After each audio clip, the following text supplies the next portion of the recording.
അൻസ ടൗണിലൊരു പുതിയ ഡോക്ടർ വന്നിന് ഫവാദ് എന്ന് പറഞ്ഞിട്ട്. അയാൾ നോക്കാൻ 50 രൂപ ചാർജ്. സുഖമില്ലെങ്കിൽ ഇങ്ങോട്ട് 500 രൂപ എന്ന് പറഞ്ഞിട്ട് അവിടെ എഴുതി വെച്ചിട്ടുണ്ട്.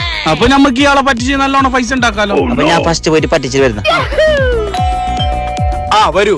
എന്താ അസുഖം? ഡോക്ടറെ ബായിക്ക് ഒരു രുചി അറിയുന്നില്ല. ഇത് വളരെ സിമ്പിൾ ആണ്. ഈ മരുന്നൊന്ന് കഴിച്ചു നോക്കൂ. ഇത് മണ്ണെണ്ണല്ല ഡോക്ടറെ. അതെ, ഇപ്പൊ രുചി അറിയുന്നില്ല എന്നുള്ള അസുഖം പോയില്ലേ? കൗണ്ടറിൽ 50 രൂപ കൊടുത്തോ പോയിക്കോ. ഇയാൾ ഇങ്ങനെ പൊട്ടാൻ ശരിയാവല്ല. നാളെ കാണിച്ചു കൊടുക്കാം. ഡോക്ടറെ എന്റെ ഓർമ്മ ശക്തി പോയി. ഒന്നും ഓർമ്മ കിട്ടുന്നില്ല. അതിനുള്ള മരുന്ന് ഇവിടെ ഉണ്ട്. ഈ മരുന്നൊന്ന് കഴിച്ചു നോക്ക്. ഇത് ഇന്നലെ തന്ന മണ്ണെണ്ണല്ലേ? അത് ഓർമ്മയുണ്ടല്ലേ? അപ്പൊ നിങ്ങൾ ഓർമ്മ ശക്തി തിരിച്ചു കിട്ടി. കൗണ്ടറിൽ 50 രൂപ കൊടുത്തോ പോയിക്കോ. കൊള്ളപ്പോന്ന് ഇയാൾ ഭയങ്കര സാധനല്ലോ. നാളെ വേറൊരു ഐഡിയ എടുത്തു. ഡോക്ടർ എന്റെ കണ്ണിന്റെ കാഴ്ച നഷ്ടപ്പെട്ടു. സോറി, അതിനിടെ മരുന്നില്ല. ഇതാ നിങ്ങൾ 500. ഡോക്ടർ ഇത് 500 അല്ല 10 രൂപ. ഗംഭീരം. നിങ്ങളുടെ കാഴ്ച ശക്തി തിരിച്ചു കിട്ടിയിരിക്കുന്നു. കൗണ്ടറിൽ ഫീസ് അടിച്ചോ പോയിക്കോ.